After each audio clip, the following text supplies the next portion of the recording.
নমস্কাৰ, মই ধনজিত কলিতা পোনপ্ৰথমে আপোনালোক সকলোকে বহুত স্বাগতম জনাইছোঁ জ্ঞানজ্যোতিৰ অন্য এক নতুন আৰু বিশেষ গুৰুত্বপূৰ্ণ ভিডিঅ'ৰ মাজলৈ। বন্ধুসকল, আজি আপোনালোকৰ মাজলৈ লৈ আহিছোঁ ফ্ৰেকশ্যনৰ পাৰ্ট 2, অৰ্থাৎ যোৱা ক্লাছটোত আমি ফ্ৰেকশ্যনৰ বিষয়ে কিছু ইন্ট্ৰডাকশ্যন আপোনালোকক দিবলৈ যত্ন কৰিছিলোঁ আৰু সেই যিখিনি কথা মই যোৱাকালি আপোনালোকক কৈছিলোঁ নিশ্চয়কৈ আপোনালোকৰ মনত আছে যে ভগ্নাংশ কি হয়, ভগ্নাংশ জেনেৰেলি কিমান প্ৰকাৰ হয়, তাৰোপৰি যিখিনি সাধাৰণ ভগ্নাংশ আছিল, সাধাৰণ ভগ্নাংশৰ পুনৰ যিকেইটা ভাগ আছিলে আমি আটাইকেইটা ভাগে পঢ়িছোঁ ন যোৱাকালি। অৰ্থাৎ আমি যোৱাকালি এটা বস্তু গম পাইছোঁ যে ভগ্নাংশবিলাক আমি জেনেৰেলি কিহত লিখিব লাগে, P/Q আকৃতিত আমি কি কৰিব লাগে, জেনেৰেলি ভগ্নাংশবোৰ লিখিব লাগে আৰু P/Q আকৃতিত যিবোৰ সংখ্যা ৰিপ্ৰেজেণ্ট কৰা হয় তাক কি বুলি কোৱা হয়, ভগ্নাংশ বুলি কোৱা হয়। নিশ্চয় এইটো কথা যোৱাকালি আপোনালোকে গম পাইছে আৰু আজি এই ক্লাছটো বহুত বেছি ইণ্টাৰেষ্টিং হ'বলৈ গৈ আছে। আপোনালোকে সকলোৱে কেৱল ভিডিঅ'টো সম্পূৰ্ণকৈ চাব আৰু বহুত গুৰুত্বপূৰ্ণ কেইটামান ফেক্ট লৈ আহিছোঁ আজিৰ এই ভিডিঅ'টোত। আপোনালোকে যেতিয়া ভিডিঅ'টো সম্পূৰ্ণকৈ চাব তাৰপিছত নিশ্চয়কৈ ক'ব যে হয় আজি বহুখিনি কথা শিকিব পাৰিলোঁ এই ভিডিঅ'টোৰ জৰিয়তে। গতিকে সকলোৱে চাব, কোনেও স্কিপ নকৰিব আৰু সকলোৱে লাইক কৰি থাকক। ঠিক আছে, ভিডিঅ'টো সকলোৱে লাইক কৰক, কিয়নো ইমান কষ্ট কৰি আপোনালোকৰ মাজলৈ ইমান মজাদাৰ তাগৰা কনচেপ্ট আপোনালোকৰ মাজলৈ লৈ আহিছোঁ। জাষ্ট ভিডিঅ'টো আপোনালোকে ভালকৈ চাওক আৰু ভালদৰে পঢ়ক। নিশ্চয়কৈ আপোনালোকৰ যি কম্পিটিটিভ এক্সাম আহি আছে, কম্পিটিটিভ এক্সামত কোৱালিফাইড কৰিব পাৰিব। ঠিক আছে, চাওক, P/Q আকৃতিত যিবোৰ সংখ্যা ৰিপ্ৰেজেণ্ট হয় আমি কি বুলি কওঁ, ফ্ৰেকশ্যন বুলি কওঁ, ভগ্নাংশ বুলি কওঁ। আৰু ইয়াৰ কিউটো কেতিয়াও কি হ'ব নোৱাৰিব, 0 হ'ব নোৱাৰিব। ঠিক আছে, এই কনচেপ্টটো আপোনালোকে মনত ৰাখিব, কিউ কেতিয়াও 0 হ'ব নোৱাৰিব, কিউ সদায় এটা ইণ্টেজাৰ্ছ হ'ব লাগিব, 0 হ'ব নালাগিব ই। ঠিক আছে, গতিকে যিবিলাক সংখ্যা আমি P/Q আকৃতিত ৰিপ্ৰেজেণ্ট কৰোঁ সেই সংখ্যাবিলাকক কি বুলি কওঁ, ভগ্নাংশ বুলি কওঁ। আৰু কিউ কি আছিলে, কিউ আছিলে ভগ্নাংশটোৰ লব। ঠিক আছে, কিউ আছিল ভগ্নাংশটোৰ লব, আমি ইংৰাজীত কি বুলি কওঁ, নিউমেৰেটৰ। আৰু কিউটো হৈছে কি, হৰ। পি মানে লব আৰু কিউ মানে হৈছে হৰ, হৰক আমি ইংৰাজীত কি বুলি কওঁ, ডিনমিনেটৰ। গতিকে এই যিটো নিউমেৰেটৰ আৰু ডিনমিনেটৰ এই বস্তু দুটাক আমি হৰ আৰু লব বুলি কওঁ। এতিয়া ইয়াৰ কিছুমান কণ্ডিশ্যন আছিলে, যোৱাকালি মই আপোনালোকক কৈছিলোঁ যে যদিহে P/Qটো কি হয়, একতকৈ ডাঙৰ হয়। ঠিক আছে, যদিহে P/Qটো একতকৈ ডাঙৰ হয় তেতিয়াহ'লে সেই ভগ্নাংশবিলাকক আমি কি ভগ্নাংশ বুলি কৈছিলোঁ, যোৱাকালি নিশ্চয় আপোনালোকে সকলোৱে গম পাইছে যে যদিহে P/Qটো একতকৈ ডাঙৰ হয় তেতিয়া সেই ভগ্নাংশবিলাকক আমি কৈছিলোঁ যে অপ্ৰকৃত ভগ্নাংশ। কি কৈছিলোঁ, অপ্ৰকৃত ভগ্নাংশ, অপ্ৰকৃত ভগ্নাংশ। অ'কে, একদম কনচেপ্ট আপোনালোকৰ ক্লিয়াৰ হৈ গৈছে। আৰু যদিহে P/Qটো একতকৈ সৰু হয় তেতিয়া তাক আমি কি বুলি কওঁ, প্ৰকৃত ভগ্নাংশ। কি বুলি ক'ম, প্ৰকৃত ভগ্নাংশ বুলি ক'ম। এইটো কথা মই আপোনালোকক যোৱাকালিও কৈছোঁ, হয়নে? কি কৈছিলোঁ যে যদিহে P/Qটো একতকৈ ডাঙৰ হয় তেতিয়াহ'লে সেইটো কি আছিলে, অপ্ৰকৃত ভগ্নাংশ, ইমপ্ৰপাৰ ফ্ৰেকশ্যন। আৰু P/Qটো যদি একতকৈ সৰু হয় তেতিয়াহ'লে আমি তাক কি বুলি কৈছিলোঁ, প্ৰকৃত ভগ্নাংশ অৰ্থাৎ প্ৰপাৰ ফ্ৰেকশ্যন। অ'কে, একদম কনচেপ্ট পূৰা আপোনালোকৰ ক্লিয়াৰ হৈছে। এতিয়া চাওক যে এই প্ৰকৃত ভগ্নাংশ আৰু অপ্ৰকৃত ভগ্নাংশৰ উপৰিও আমাৰ কি এটা ভগ্নাংশ আছিলে, আমাৰ এটা ভগ্নাংশ আছিলে যে মিশ্ৰ ভগ্নাংশ, হয়নে? কি আছিলে, আমাৰ মিশ্ৰ ভগ্নাংশ আছিলে, মিশ্ৰ ভগ্নাংশ। এতিয়া এই মিশ্ৰ ভগ্নাংশ কেনেকৈ হয়, মিশ্ৰ ভগ্নাংশ হ'ব লাগিলে অপ্ৰকৃত ভগ্নাংশৰ পৰা আমি কি কৰিব পাৰোঁ, মিশ্ৰ ভগ্নাংশ কৰোঁ। জেনেৰেলি কি হয়, মিশ্ৰ ভগ্নাংশত, মিশ্ৰ বুলি কোৱাতে নিশ্চয় আপোনালোকে এইটো বস্তু বুজিছে যে মিশ্ৰ ভগ্নাংশত কি থাকে, এটা পূৰ্ণ সংখ্যা থাকে, যিকোনো হ'ব পাৰে, ধৰক 1, আৰু তাৰ লগত এটা কি হৈ থাকে, প্ৰকৃত ভগ্নাংশ যোগ হৈ থাকে। এইটো 1 সমস্ত 2/1 আমি এনেকৈ ৰিপ্ৰেজেণ্ট কৰিব পাৰোঁ। ঠিক আছে, এনেকুৱা ধৰণৰ যিমানখিনি ভগ্নাংশ থাকিব এইবিলাকক আমি কি বুলি কওঁ, মিশ্ৰ ভগ্নাংশ বুলি কওঁ। জেনেৰেলি আমাৰ পৰীক্ষাৰ কুৱেশ্যন পেপাৰবিলাকত এনেকুৱা ধৰণৰে প্ৰশ্নবিলাক আহে হয়নে এইখিনি কনচেপ্ট আপোনালোকৰ একদম 100% যোৱাকালিয়ে ক্লিয়াৰ হৈ গৈছে হয়নে আজি মই পুনৰ অকণমান আপোনালোকক এইখিনি ৰিভাৰ্ছ কৰি দিয়া যেন হ'ল প্ৰথমতে আজি আমি কি কৰিম কম্পেয়াৰিজন কৰিম ঠিক আছে তুলনা কৰিম ভগ্নাংশবিলাক এটো অতিকে গুৰুত্বপূৰ্ণ টপিক নিশ্চয় আপোনালোকে জানে যে যিকোনো পৰীক্ষাত ভগ্নাংশৰ কম্পেয়াৰিজন দিয়ে মানে লেছ দেন বা গ্ৰেটাৰ দেন আমাক এনেকুৱা ধৰণৰ প্ৰশ্নখিনিৰ কথা আমাক উলিয়াব দিয়ে গতিকে আমি আজি এইটো ভিডিঅ'ত এতিয়া সম্পূৰ্ণকৈ আলোচনা কৰিম বহুকেইটা টাইপছ লৈ মই আপোনালোকৰ মাজলৈ আহিছোঁ যে কম্পেয়াৰিজন ফ্ৰেকশ্যনৰ কেনেকৈ কৰে ঠিক আছে হেডলাইন এটা লিখি ল'ব পাৰে আপোনালোকে ফ্ৰেকশ্যন কম্পেয়াৰিজন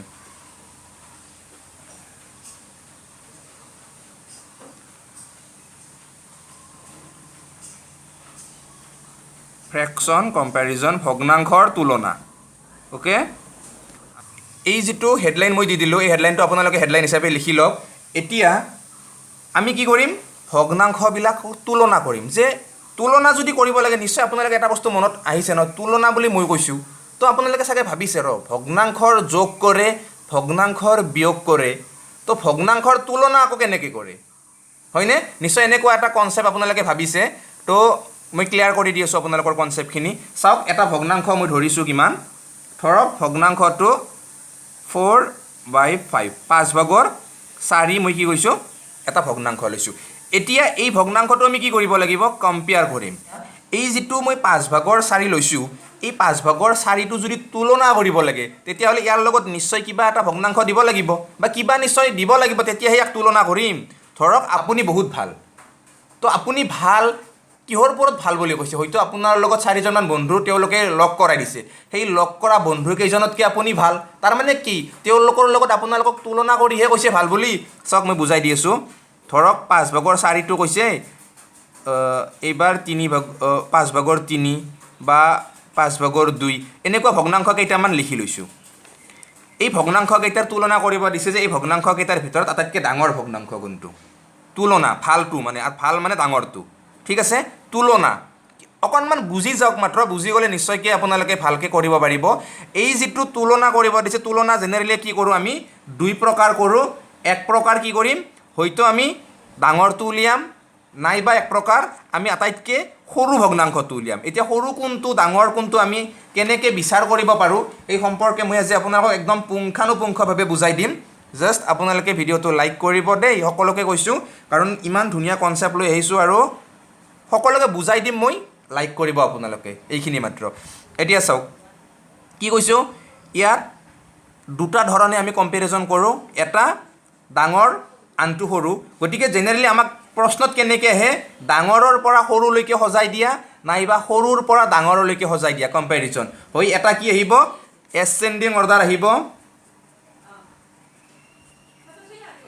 এছেণ্ডিং অৰ্ডাৰ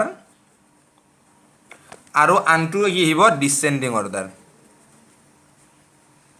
ওকে আনটো কি আহিব ডিচেণ্ডিং অৰ্ডাৰ এই দুটা অৰ্ডাৰত জেনেৰেলি আমি ভগ্নাংশবিলাক ফ্ৰেকশ্যনবিলাক কি কৰোঁ আমি কম্পেৰিজন কৰোঁ এতিয়া এছেণ্ডিং অৰ্ডাৰ বুলি যদি কয় এছেণ্ডিং অৰ্ডাৰ মানে সদায় সৰুৰ পৰা ডাঙৰলৈ ওকে সৰুৰ পৰা ডাঙৰলৈ মনত ৰাখিব আপোনালোকে আৰু ডিচেণ্ডিং অৰ্ডাৰ মানে ডাঙৰৰ পৰা সৰুলৈ ওকে প্ৰশ্ন আহিব এনেকুৱা ধৰণৰ প্ৰশ্ন আৰু আহেও এতিয়া চাওক প্ৰশ্নটো আমাক এনেকুৱাকৈ আহি গ'ল পৰীক্ষাত তিনিটা ভগ্নাংশ আছে আমাক যদি কয় যে ইয়াত ডাঙৰৰ পৰা সৰুলৈ কি হয় সজাই দিয়া উত্তৰ কেইটামান দি দিছে তো কোনটো উত্তৰ শুদ্ধ কেনেকৈ আপোনালোকে কৰিব ধৰক এইটো টাইপছ 1 দিয়ক এইটো টাইপ 1 হেছটেগ আপোনালোকে দি থৈ দিয়ক এটা টাইপছ 1 এইটো প্ৰথমটো টাইপছৰ দ্বাৰা মই সমাধান কৰিম তাৰপিছত এটা বেলেগ টাইপছ ল'ম এতিয়া চাওক ইয়াত আপোনালোকে দেখিছে যে এইটো প্ৰথমটো 5/4 দুই নম্বৰটো 5/3 তিন নম্বৰটো 5/2 তাৰ মানে আপোনালোকৰ একদম চকুত পৰা কথাটো কি যে ইয়াতো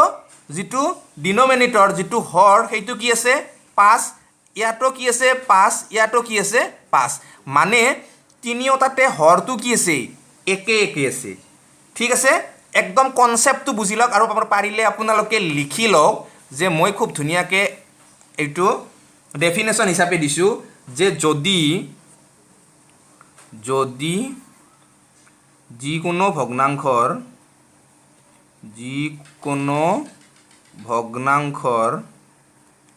যদি যিকোনো ভগ্নাংশৰ হৰবিলাক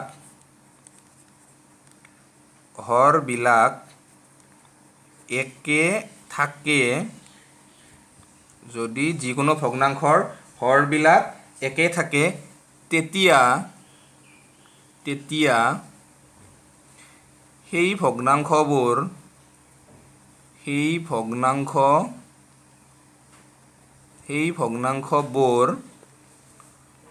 তুলনা কৰিবলৈ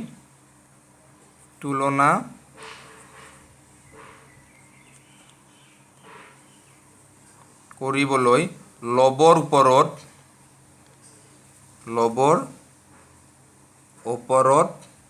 নিৰ্ভৰ কৰে।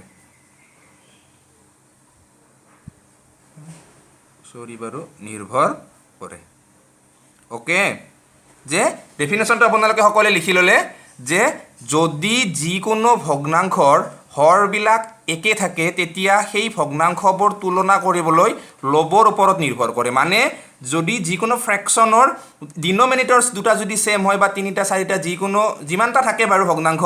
যদি ডিনমিনেটৰ্ছ যিমানটা থাকে সেইকেইটা যদি ছেম হয় তেতিয়াহ'লে যদি আমি কম্পেৰিজন কৰোঁ ফ্ৰেকশ্যনকেইটা, তেতিয়াহ'লে কাৰ ওপৰত ডিপেণ্ডছ কৰিব? যিটো নিউমেৰেটৰ থাকিব নিউমেৰেটৰৰ ওপৰত কি কৰিব? ডিপেণ্ডছ কৰিব। মানে গোটেইখিনি কথা নিৰ্ভৰ কৰিব কাৰ ওপৰত? এই লবকেইটাৰ ওপৰত। হৰকেইটা ছেম আছে, 5/4, 5/3 আৰু 5/2। গতিকে ইয়াত আমি যদি কম্পেৰিজন কৰোঁ কেনেকৈ উলিয়াম? আমি লবকেইটা চাই কিনে কৰিম। কেনেকৈ? যে যিটো লব আটাইতকৈ ডাঙৰ সেই ভগ্নাংশটোৱে হ'ব আটাইতকৈ ডাঙৰ ভগ্নাংশ। ঠিক আছে, এই বস্তুটো মনত ৰাখিব যে যিটো ভগ্নাংশৰ লবটো ডাঙৰ, যদি হৰকেইটা একে থাকে আৰু লবটো যদি ডাঙৰ, তেতিয়াহ'লে সেইটো কি হ'ব? আটাইতকৈ ডাঙৰ ভগ্নাংশ। অ'কে, বুজিতো পাই গ'ল? আৰু সেনেকুৱা ধৰণে বাকীকেইটাও মিলি যাব। এতিয়া ইয়াত আটাইতকৈ ডাঙৰ ভগ্নাংশ কোনটো? এইকেইটা ভগ্নাংশকেইটাৰ প্ৰথমে আপোনালোকে নাম্বাৰ দি লওক। 1 নম্বৰ ভগ্নাংশ, 2 নম্বৰ ভগ্নাংশ আৰু 3 নম্বৰ ভগ্নাংশ। এইটো 3 নম্বৰ ভগ্নাংশ দি দিলোঁ। এতিয়া 3টা ভগ্নাংশৰ ডাঙৰ ভগ্নাংশ কোনটো? 1 নম্বৰ ভগ্নাংশটো আমি গম পালোঁ, 4 আছে ওপৰত, মানে কি ই আটাইতকৈ ডাঙৰ ভগ্নাংশ, 1 নম্বৰ ভগ্নাংশ। এতিয়া ই ডাঙৰ হৈ গ'ল আটাইতকৈ, চিন দি দিয়ক আপোনালোকে। ইয়াতকৈ সৰু কোনি আছে? এতিয়া 2 নম্বৰ ভগ্নাংশটো ইয়াতকৈ অকণমান সৰু, হয়নে? 2 নম্বৰ ভগ্নাংশটো ইয়াতকৈ অকণমান সৰু। তাৰপিছত 3 নম্বৰ ভগ্নাংশটো কি? আটাইতকৈ সৰু। ঠিক আছে, এইটো কি অৰ্ডাৰ হ'ল? এইটো অৰ্ডাৰ হৈছে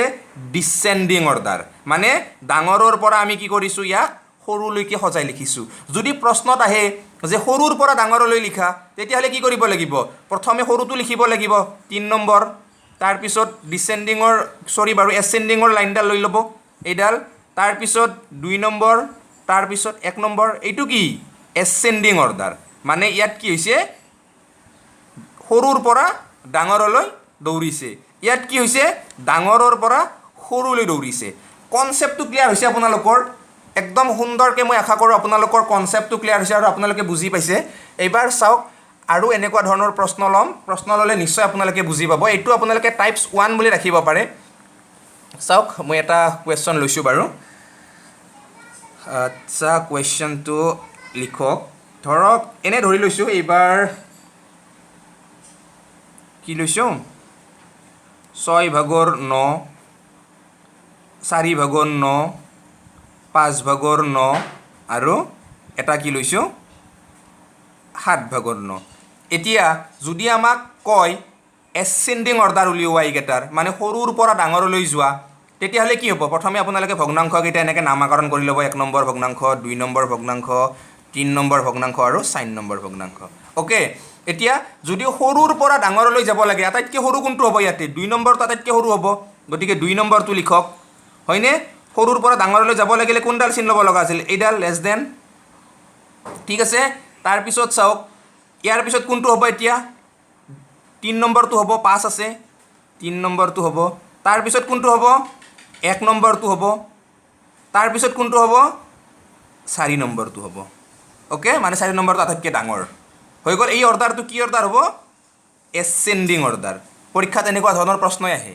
ঠিক আছে বা যদি প্ৰশ্নটো কয় যে ডিসেন্ডিং অৰ্ডাৰ লোৱা ডাঙৰৰ পৰা সৰুলৈ লোৱা তেতিয়াহ'লে ইয়াৰ উল্টাটো লিখি দিয়ক প্ৰথমে কি হ'ব 4 নম্বৰটো তাৰপিছত 1 নম্বৰটো তাৰপিছত কিমান হ'ব 3 নম্বৰটো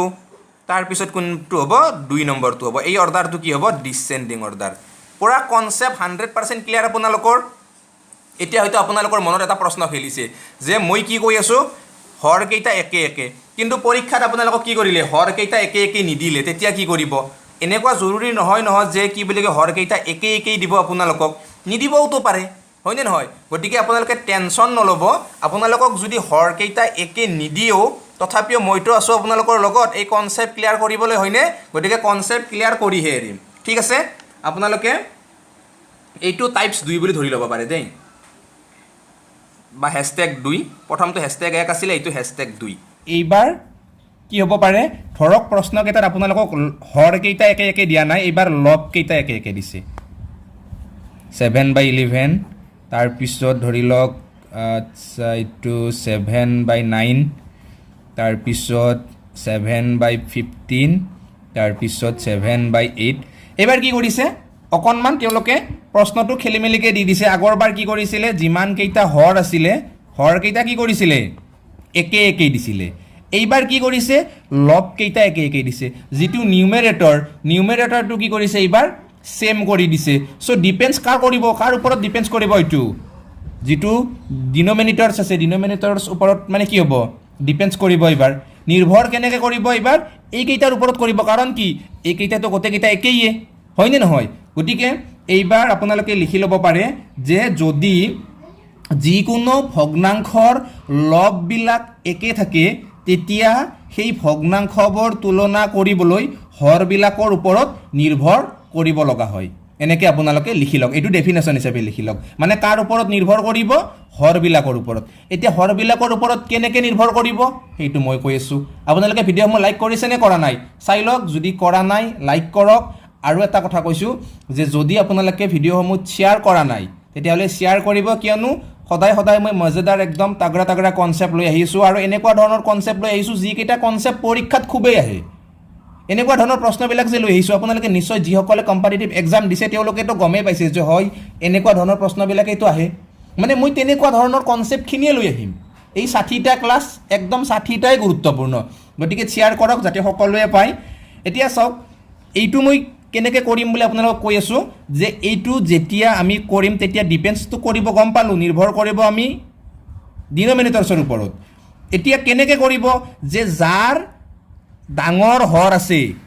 ইয়াত ডাঙৰ হৰ কাৰ আছে 15 আছে মানে মনত ৰাখিব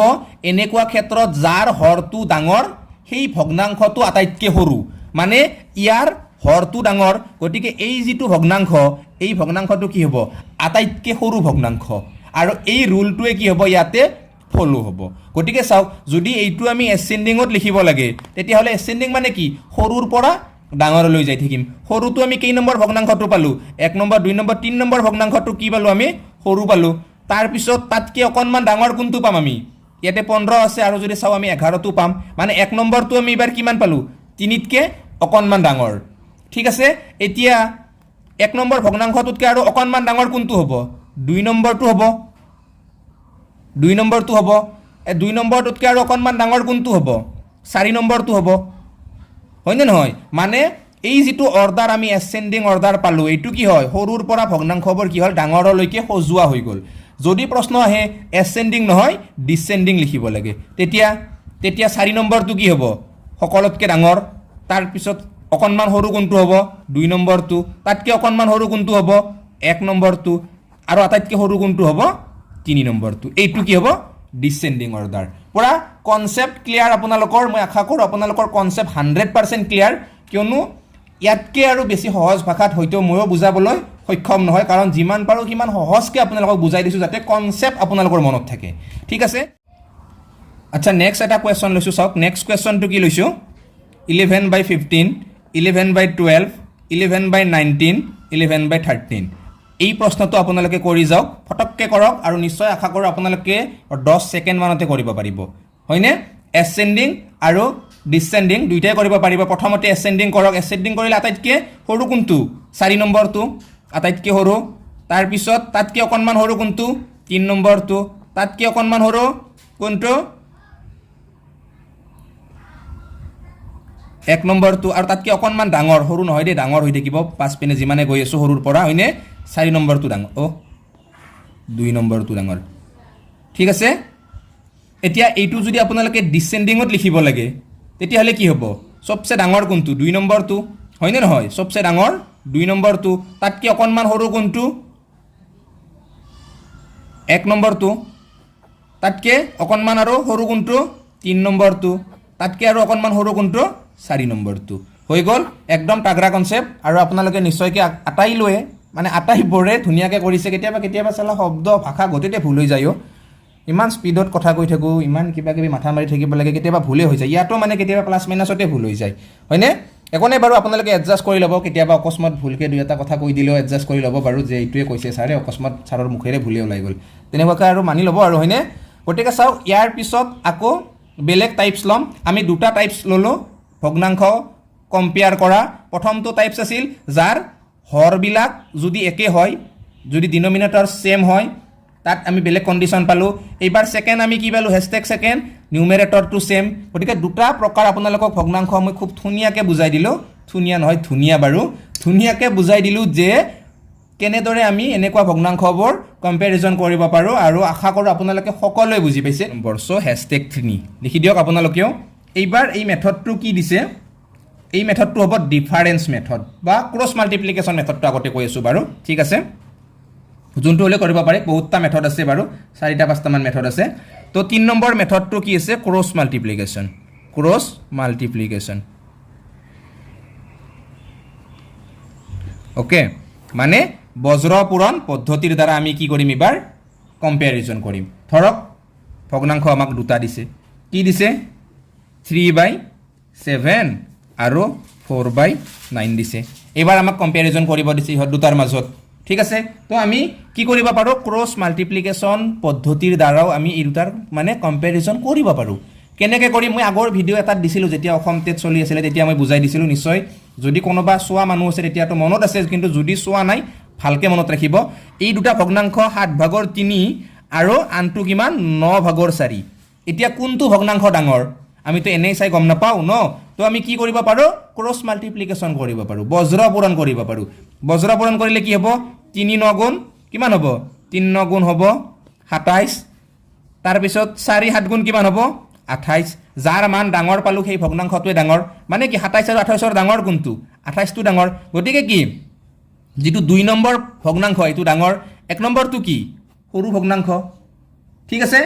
একদম কনসেপ্ট আপোনালোকৰ ক্লিয়াৰ মই আশা কৰোঁ আপোনালোকৰ কনসেপ্ট 100% ক্লিয়াৰ এইটো পৰীক্ষাৰ উত্তৰ কেনেকৈ লিখিব লাগিব 1 নম্বৰ কি হ'ব 1 নম্বৰটো সৰু কাটকৈ 2 নম্বৰতকৈ এইটো হ'ব ইয়াৰ উত্তৰ মানে এইটো ক্ৰছ মাল্টিপ্লিকেশ্যনৰ দ্বাৰা কৰিছোঁ আমি প্ৰথমটো ভগ্নাংশৰ লবৰ লগত 2 নম্বৰ ভগ্নাংশৰ হৰটো পূৰণ আৰু 2 নম্বৰ ভগ্নাংশৰ লবটোৰ লগত 1 নম্বৰ ভগ্নাংশৰ হৰটো পূৰণ আৰু যাৰ মানটো ডাঙৰ আহে সেই ভগ্নাংশটো কি হ'ব ডাঙৰ যাৰ মান সৰু আহে সেই ভগ্নাংশটো কি হ'ব সৰু একদম কনসেপ্ট ক্লিয়াৰ আপোনালোকৰ 100% কে ক্লিয়াৰ হৈ গৈছে চাওক আৰু এটা মই কৈ আছোঁ প্ৰশ্ন দিম তেতিয়া নিশ্চয়কৈ আপোনালোকে পাৰিব যে 7/9 আন এটা দিছোঁ 8/11 ওকে এইবাৰ কোনটো ডাঙৰ 9/7 ডাঙৰ হ'ব নে 11/8 ডাঙৰ হ'ব কেনেকৈ কৰিব ক্লছ মাল্টিপ্লিকেশ্যন কৰি দিয়ক 11 7 গুণ কিমান 77 8 9 গুণ কিমান 72 কোনটো ডাঙৰ এইটো ডাঙৰ পালোঁ আমি 1 নম্বৰটো ডাঙৰ হয়নে নহয় এইবাৰ কি পালোঁ আমি 1 নম্বৰটো ডাঙৰ কাটকৈ ডাঙৰ 2তকৈ ডাঙৰ ঠিক আছে কনসেপ্ট ক্লিয়াৰ এনেকুৱা ধৰণৰ প্ৰশ্ন কিন্তু আহিবই 3 নম্বৰ টাইপছ আমি শেষ কৰিলোঁ কি আছিলে ক্ৰছ মাল্টিপ্লিকেশ্যন কিন্তু এইবাৰ এটা বেলেগ মেথডলৈ যাম কিয় যাম যে আপোনালোকক দুটা যদি ভগ্নাংশ দিয়ে তেতিয়া একদম বেষ্ট হয় এনেকুৱা ক্ৰছ মাল্টিপ্লিকেশ্যন কৰাটো কিন্তু যদি আপোনালোকক প্ৰশ্নটো দিয়ে এনেকৈ দুটা ভগ্নাংশ নিদিলে দুটা ভগ্নাংশ নিদি কিনে আপোনালোকক কি কৰিছে ধৰক 7/9 তাৰপিছত ধৰক আপোনালোকে 11/13 তাৰপিছত ধৰক 15/17 তাৰপিছত ধৰক আপোনালোকে 19/21 ওকে এনেকুৱা ধৰণৰ এটা প্ৰশ্ন দি দিছে এতিয়া আপোনালোকে কি কৰিব ইমান যদি ক্ৰছ মাল্টিপ্লিকেশ্যন কৰিব লাগে বহুত টাইম গুচি যাবনে নাযায় গতিকে এনেকুৱা ধৰণৰ প্ৰশ্নৰ বাবে এটা আৰু বেষ্ট টাইপছ আছে মই সেইটোও কৈ আছোঁ সেইটো কি হ'ব #4 নাম কি হ'ব তাৰ ডিফাৰেন্স মেথড আপোনালোকে লিখি ল'ব পাৰে যে তাৰ নাম কি হ'ব ডিফাৰেন্স মেথড আমি ডিফাৰেন্স মেথডৰ দ্বাৰাও ভগ্নাংশবিলাক কি কৰিব পাৰোঁ কম্পেৰিজন কৰিব পাৰোঁ তুলনা কৰিব পাৰোঁ এতিয়া কেনেকৈ ডিফাৰেন্স উলিয়াম ডিফাৰেন্স বুলি ক'লে আপোনালোকে কাৰ ডিফাৰেন্স উলিয়াব তো ডিফাৰেন্স বুলি কোৱাৰ লগে লগে আপোনালোকে কাৰ ডিফাৰেন্স উলিয়াব মই সেই কথাটো কৈ আছোঁ ভগ্নাংশত কি থাকে এটা নিউমেৰেটৰ থাকে এটা ডিনমিনেটৰ্ছ থাকে মানে এটা হৰ আৰু আনটো লব থাকে এতিয়া ডিফাৰেন্স বুলি ক'লে কাৰ ডিফাৰেন্স ল'ব ইহত দুটাৰ মাজৰ ডিফাৰেন্স ল'ব পাৰ্থক্য ল'ব ঠিক আছে আৰু যদি ইহত দুটাৰ পাৰ্থক্যটো সেম হয় তেতিয়াহ'লে তাৰ বাবে বেলেগ ট্ৰিক্স হ'ব আৰু যদি সেম নহয় তেতিয়া তাৰ বাবে এটা বেলেগ ট্ৰিক্স হ'ব মই দুইটাই কৈ আছোঁ আজি আপোনালোকক ভাল লাগিছে নিশ্চয় আপোনালোকৰ ভিডিঅ'টো চাই আশা কৰোঁ আপোনালোকে ভালেই পাইছে আৰু বুজিও পাইছে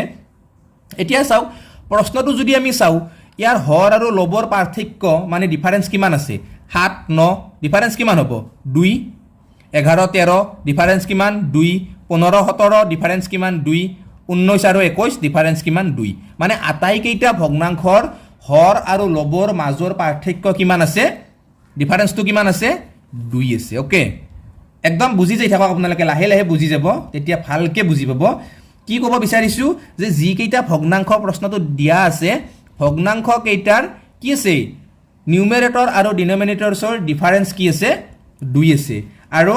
যেতিয়া এনেকুৱা ধৰণৰ প্ৰশ্ন আপোনালোকে পাব তেতিয়া আপোনালোকে কি কৰিব লাগিব যে যিটো ভগ্নাংশৰ লবটো ডাঙৰ হ'ব ঠিক আছে সেই ভগ্নাংশটো ডাঙৰ হ'ব যাৰ লব ডাঙৰ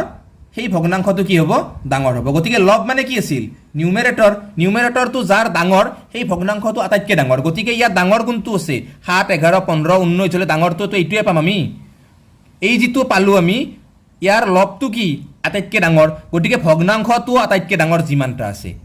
গতিকে ইয়াত 4টা ভগ্নাংশ আছে 4 নম্বৰটো কম পালোঁ কি আটাইতকৈ ডাঙৰ 4 নম্বৰ ঠিক আছে তাতকৈ অকণমান সৰু এবাৰ কোনটো হ'ব 3 নম্বৰটো হ'ব হয়নে 15 আছে 3 নম্বৰটো অকণমান সৰু তাতকৈ আৰু অকণমান সৰু কোনটো হ'ব 2 নম্বৰটো হ'ব তাতকৈ আৰু অকণমান সৰু কোনটো হ'ব 1 নম্বৰটো হ'ব মানে কি ডাঙৰৰ পৰা সৰুলৈকে গুচি গ'লোঁ আমি হৈ গ'ল আমাৰ কি অৰ্ডাৰ হৈ গ'ল এইটো এসেন্ডিং অৰ্ডাৰ আৰু যদি ডিসেন্ডিং অৰ্ডাৰ দিয়ে ইয়াৰ উল্টাটো লিখি দিব 1 2 3 4 এনেকুৱা ফৰ্মেটত লিখি দিব হৈ গ'ল এইটো ডিসেন্ডিং অৰ্ডাৰ উল্টা হল নেকি বাৰু কোৱাত প্ৰথমটো আছিলে ডিসেন্ডিং এইটো আছে এসেন্ডিং ওকে এইটো কি হৈছে আমাৰ ডিসেন্ডিং ডাঙৰৰ পৰা সৰুলৈকে গৈছে এইটো এসেন্ডিং সৰুৰ পৰা ডাঙৰলৈকে গৈছে ওকে কনসেপ্ট ক্লিয়াৰ আপোনালোকৰ 100% ক্লিয়াৰ আপোনালোকৰ ঠিক আছে ক্লিয়াৰ হৈছে নে হোৱা নাই আপোনালোকে নিজেই কৰি চাওক তেতিয়া নিজেই গম পাব যে কুৱেশ্যন লৈছোঁ এটা কুৱেশ্যনটো লোৱাৰ পিছত আপোনালোকে নিশ্চয়কৈ বুজি পাব যে ধৰক এইবাৰ কুৱেশ্যন লৈছোঁ কিমান 13/17 তাৰপিছত 16 20 21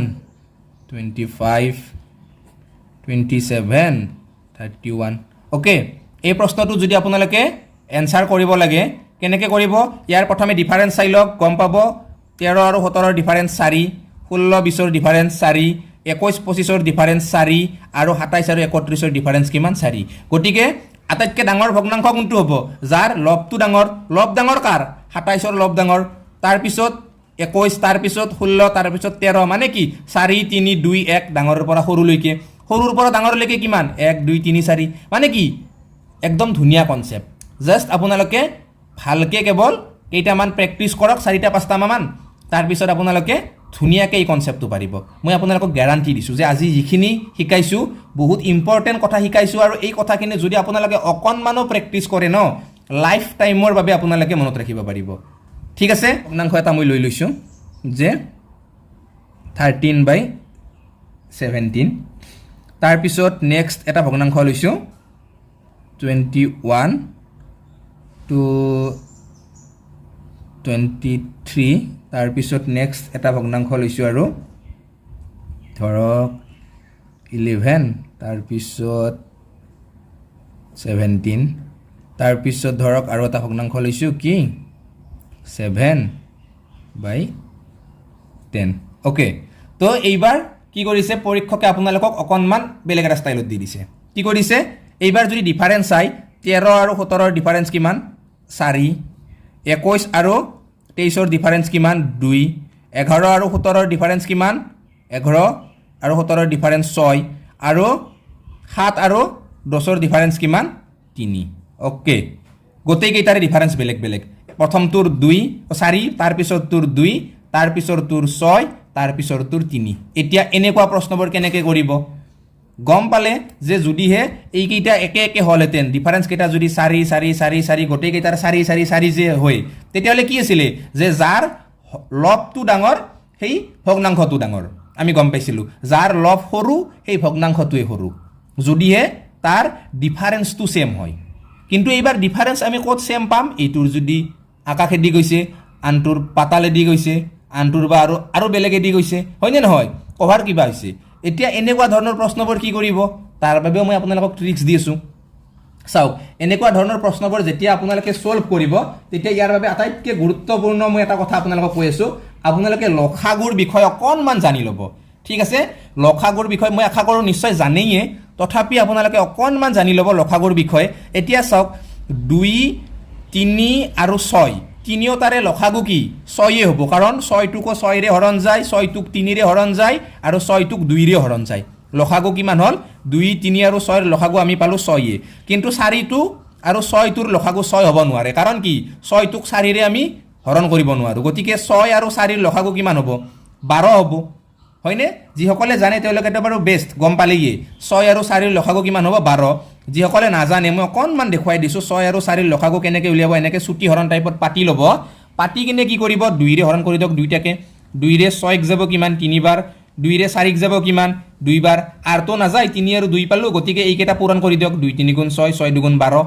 হৈ গ'ল এইখিনি এই 2 3 আৰু 2 পূৰণ কৰিলে আমি 12 পাম মানে 12 আমি কি পালো ইয়াৰে এলসিএম পালো এলসিএম পালো ঠিক আছে এতিয়া চাওক এই লখাগুটো আমাক কি কামত দিব হেতু বস্তু মনত ৰাখিব মানে এতিয়া এই যেটো আমি ডিফাৰেন্স 4 পালো এই 4টোও আমি 12 কৰিম এই যেটো 2 পালো 2টোও আমি 12 কৰিম এই যেটো আমি 6 পালো 6টোও 12 কৰিম আৰু যেটো 3 আছে 3টোও 12 কৰিম এতিয়া চাওক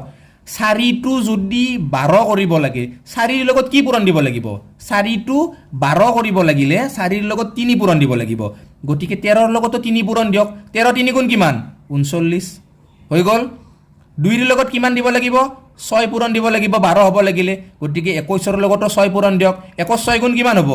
1 6 গুণ 6 6 2 গুণ 12 126 6ৰ লগত 12 হ'ব লাগিলে কিমান পূৰণ দিব লাগিব 2 হয়নে গতিকে 11ৰ লগতো 2 পূৰণ দিয়ক 11 2 গুণ কিমান 22 10ৰ এটো 10 নহয় বাৰু 3 3ৰ লগত 12 হ'ব লাগিলে কিমান 4 পূৰণ গতিকে 7ৰ লগতো 4 পূৰণ দিয়ক 28 হৈ গ'ল কি পালো 39 126 22 আৰু 28 এতিয়া এই যিকিটা পালো ইয়াৰে আটাইতকৈ ডাঙৰ কোনটো পালো আমি এইটো পালো 126 মানে কি 2 নম্বৰ ভগ্নাংশটো আটাইতকৈ ডাঙৰ তাৰ পিছত ইয়াতকে আৰু অকনমান সৰু কোনটো 39 হয়নে অকনমান সৰু কোনটো 28 আৰু আটাইতকৈ সৰু কোনটো 22 গতিকে এই কেইটা আপোনালোকে এতিয়া সৰুৰ পৰা ডাঙৰলৈ নাইবা ডাঙৰৰ পৰা সৰুলৈ সজাই লিখক ডাঙৰৰ পৰা সৰুলৈ লিখিলে কি হ'ব প্ৰথমতে কি 126 মানে কি আছে 2 নম্বৰ ভগ্নাংশ এইটো ঠিক আছে ডাঙৰ হৈ গ'ল তাতকৈ অকনমান সৰু কি হ'ব এতিয়া 1 নম্বৰটো তাতকৈ আৰু অকনমান সৰু কোনটো 4 নম্বৰটো তাতকৈ আৰু অকনমান সৰু কোনটো 3 নম্বৰটো ওকে হৈ গ'ল ডিসেন্ডিং অৰ্ডাৰ এতিয়া এসেন্ডিং কৰিলে ইয়াৰ উল্টাটো লিখি দিয়ক সবচে সৰু কোনটো সৰুৰ পৰা ডাঙৰলৈ লিখিব লাগিলে সবচে সৰু হৈছে কোনটো 3 নম্বৰটো মানে এইটো কিমান পালো মই 22 পাইছিলো মাত্ৰ তাতকৈ অকনমান ডাঙৰ কোনটো 3 নম্বৰতকৈ অকনমান ডাঙৰ কোনটো হ'ব 4 নম্বৰটো তাতকৈ আৰু অকনমান ডাঙৰ 1 নম্বৰটো আৰু আটাইতকৈ ডাঙৰ কোনটো 2 নম্বৰটো হৈ গ'ল একদম কনসেপ্ট ক্লিয়াৰ হৈ গ'ল আপোনালোকৰ আকৌ এটা প্ৰশ্ন লৈছো এটা দুটা প্ৰশ্ন কৰি কিনে আজিৰ এই ভিডিঅটো আমি শেষ কৰিম আৰু বহুত গুৰুত্বপূৰ্ণ মই পুনৰবাৰ কৈছো আপোনালোকে কেৱল ভিডিঅটো সকলোৱে লাইক কৰক আপোনালোকৰ যিমানখিনি ফ্ৰেণ্ড আছে শ্বেয়াৰ কৰক আৰু যদি কিবা অকস্মাত বুজি নোপোৱাকৈ থাকিল তেতিয়াহ'লে কমেণ্ট কৰক ঠিক আছে একেই ধৰণৰ প্ৰশ্ন লৈছো আপোনালোকে কি কৰক ডিফাৰেন্স উলিয়াই লওক 53 আৰু 57 ডিফাৰেন্স কিমান হ'ব 4 61 আৰু 63 ডিফাৰেন্স কিমান হ'ব 2 তাৰপিছত 73 আৰু 78 ডিফাৰেন্স কিমান হ'ব ইয়াতে 5 আৰু 43 আৰু 47 ডিফাৰেন্স কিমান হ'ব ইয়াতে 4 ওকে এইবাৰো কি হৈছে গোটেই কেইটা ভগ্নাংশৰে ডিফাৰেন্সবোৰ বেলেগ বেলেগ হৈছে প্ৰথমটোৰ 4 তাৰপিছৰ তোৰ 2 তাৰপিছৰ তোৰ 5 তাৰপিছৰ তোৰ 4 এতিয়া চাওক 4 2 আৰু 4 ইয়াত কেইটাৰ লসাগু কিমান হ'ব 4 হ'ব কাৰণ 4 ৰে 4 ঘৰণ যায় 2 ৰে 4 ঘৰণ যায় 4 ৰে 4 ঘৰণ যায় ইহত তিনিটাৰ লসাগু আমি কি পালো 4 এ পালো আৰু 5 থাকিল এতিয়া বেলেগকে 5 আৰু 4 লসাগু কিমান হ'ব 20 হ'ব হয়নে 5 আৰু 4 বেলেগে দিয়াৰ কি দুটাৰে যদি আমি সাধাৰণ গুণিতক ল'ব লাগে আটাইতকৈ সৰু 20তকৈ সৰু আৰ নাপাম আৰ আমি একো 20টোৱে পাম আটাইতকৈ সৰু গুণিতক দুইটাৰে কমন গতিকে 20 পালো আমি কাৰ লসাগু এতিয়া 4টোও যদি 20 বনাব লাগে 2টোও যদি 20 বনাব লাগে ইহতৰ লববোৰো আমি মিলাব লাগিব চাওক এতিয়া 4টো 20 বনাব লাগিলে 4ৰ লগত কি পূৰণ দিব লাগিব 5 পূৰণ দিব লাগিব 4 5 গুণ 20 হয়নে গতিকে 5টো আপোনালোকে ওপৰৰ 53টোৰ লগত দিব লাগিব 53 5 গুণ কিমান হ'ব 5 3 গুণ 15 5 হাতে 1 5 5 গুণ 25 1 26 265 হৈ গ'ল পাই গ'লো নেক্সটটো চাওক 2 ৰ লগত 20 হ'ব লাগিলে 10 পূৰণ গতিকে 61 ৰ লগত 10 পূৰণ দিয়ক কিমান হ'ব 610 হ'ব একদম ধুনিয়া কনসেপ্ট আপোনালোকৰ নেক্সটটো চাওক 5 ৰ পৰা 20 হৈছে 4 পূৰণ দিছে গতিকে 73 ৰ লগত আপোনালোকে 4 পূৰণ দিয়ক 73 ৰ লগত 4 পূৰণ দিলে কিমান হ'ব 4 3 গুণ 12 2 হাতে 1 4 7 গুণ 28 1 কিমান হ'ব 29 292 তাৰ পিছত চাওক ইয়াতে কিমান আছে ডিফাৰেন্স 4 টু 20 হৈছে মানে কি 5 পূৰণ দিয়া গৈছে 43 ৰ লগত আপোনালোকে 5 পূৰণ দিয়ক হয় নে নহয় 43 5 গুণ কিমান হ'ব 5 3 গুণ 15 5 হাতে 1 5 4 গুণ 20 1 কিমান হ'ব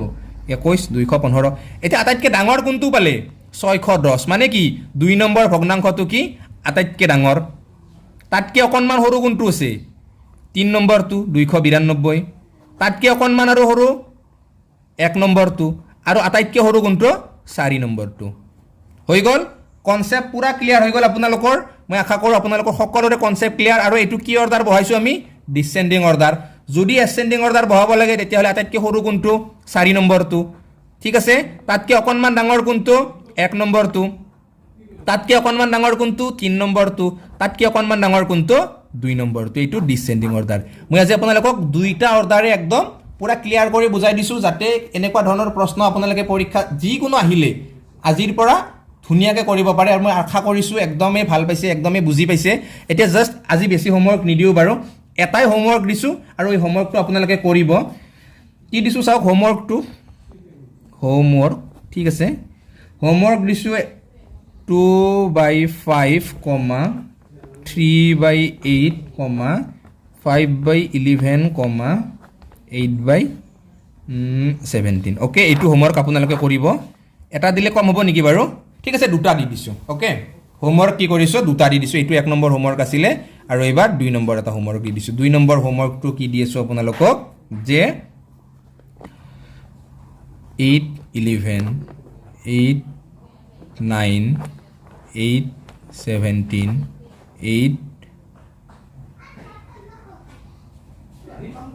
13 8 30 ওকে গোটেইকেইটা কমা আছে বাৰু এইটো আপোনালোকে কৰিব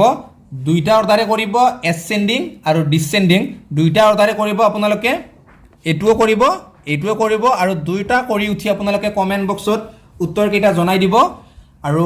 নিশ্চয়কৈ মই আশা কৰিছোঁ যে দুইটা প্ৰশ্ন আপোনালোকে খুব সুন্দৰ আৰু সহজকৈ কৰিব পাৰিব আৰু কমেন্ট বক্সতো সকলোৱে জনাব গতিকে বন্ধুসকল আজিৰ এই ভিডিঅ'টোত ইমানখিনি আছিল কেনেকুৱা পালে আজিৰ ভিডিঅ'টো চাই সকলোৱে জনাব বহুত গুৰুত্বপূৰ্ণ ভিডিঅ' আছিল সেইটো মই জানো মাথো আৰু আপোনালোকক সেইভাবে বাৰে বাৰে জনাইছো যে আজিৰ ভিডিঅ'টো অন্তত বহুত গুৰুত্বপূৰ্ণ এই ভিডিঅ'টো পাৰিলেতো আপোনালোকে দুবাৰ চাওক ভালকে লিখি থওক আৰু একদম এবাৰ গধূলি মানে পঢ়ি দিয়ক তাৰ পিছততো ক্লিয়াৰ হৈ যাব ন গতিকে ভালকে পঢ়ক ভালকে চাওক আৰু ভিডিঅ'সমূহ সকলোৱে লাইক কৰক যিমানখিনি বন্ধু বান্ধৱী আছে ভিডিঅ'খিনি শ্বেয়াৰ কৰি দিয়ক ঠিক আছে গতিকে আজিলে সকলোকে এৰিছো অহাকালি পুনৰ আপোনালোকৰ মাজলৈ একদম মজাদাৰ নতুন কনসেপ্ট এটা লৈ আহিম ফ্ৰেকশনৰ পৰা লৈ আহিম কিয়নো ফ্ৰেকশনটো বহুত ডাঙৰ ফ্ৰেকশন যি চেপ্টাৰ এটো বহুত ডাঙৰ আৰু এইটো আমি একদম পুংখানুপুংখভাৱে শেষ কৰি পেলাম ঠিক আছে গতিকে অহাকালি এই একে সময়তে মই আপোনালোকৰ মাজলৈ আহিম 6 বজাত সন্ধিয়া ৰৈ থাকিব সকলোৱে আৰু ভিডিঅ'বিলাক মাত্ৰ আপোনালোকে শ্বেয়াৰ কৰিব মই পুনৰবাৰ কৈছোঁ বহুত কষ্ট কৰি আপোনালোকলৈ ভিডিঅ'সমূহ বনাওঁ আপোনালোকে কেৱল ভিডিঅ'সমূহ ভালকৈ চাব লাইক কৰিব শ্বেয়াৰ কৰিব যদি কোনোবাই ছাবস্ক্ৰাইব নকৰাকৈ আছে চেনেলটো তেতিয়াহ'লে ছাবস্ক্ৰাইব কৰিব কিয়নো জ্ঞানজ্যোতি ইউটিউব চেনেলত আপোনালোকে কেৱল মাত্ৰ জানিব লগা শিকিব লগা আৰু বুজিব লগা ভিডিঅ' পাব অৰ্থাৎ আপোনালোকৰ বাস্তৱ জীৱনত কামত অহা এটা ভিডিঅ' পাব এনে আপোনালোকে ইউটিউবত বহুত ভিডিঅ' পাব হয়তো মনোৰঞ্জনৰ ভিডিঅ' পাব বা কিছুমান খেলৰ ভিডিঅ' পাব হয়নে নহয় কিন্তু মানে জ্ঞানজ্যোতিত যিখিনি ভিডিঅ' পাব সেইখিনি সঁচাকৈ আপোনালোকৰ জীৱনৰ সৈতে লাগতিয়াল যিখিনি সময় নষ্ট কৰি আপোনালোকে চাব ন মই প্ৰথমতেই কৈছিলোঁ যে আপোনালোকে 60 দিন মোক 45 মিনিটকৈ দিয়ক মানে কি প্ৰতিদিনে 45 মিনিটকৈ যদি মোক দিয়ে সেই 45 মিনিটটো আপোনালোকৰ অন্ততঃ বহুত কামত আহিব সেইটো মই ক'ব বিচাৰিছোঁ যে জ্ঞানজ্যোতিক দিয়া সময়খিনি আপোনালোকৰ লাইফৰ এটা বেষ্ট সময় হৈ উঠিব মাত্ৰ আপোনালোকে ভালকৈ টাইমখিনি দিয়ক আৰু আপোনালোকক এটা বেষ্ট কিবা দিয়াৰ দায়িত্বটো মোৰ গেৰাণ্টিটো মোৰ গতিকে আজিলৈ সকলোকে এৰিছোঁ বাই বাই জয় আই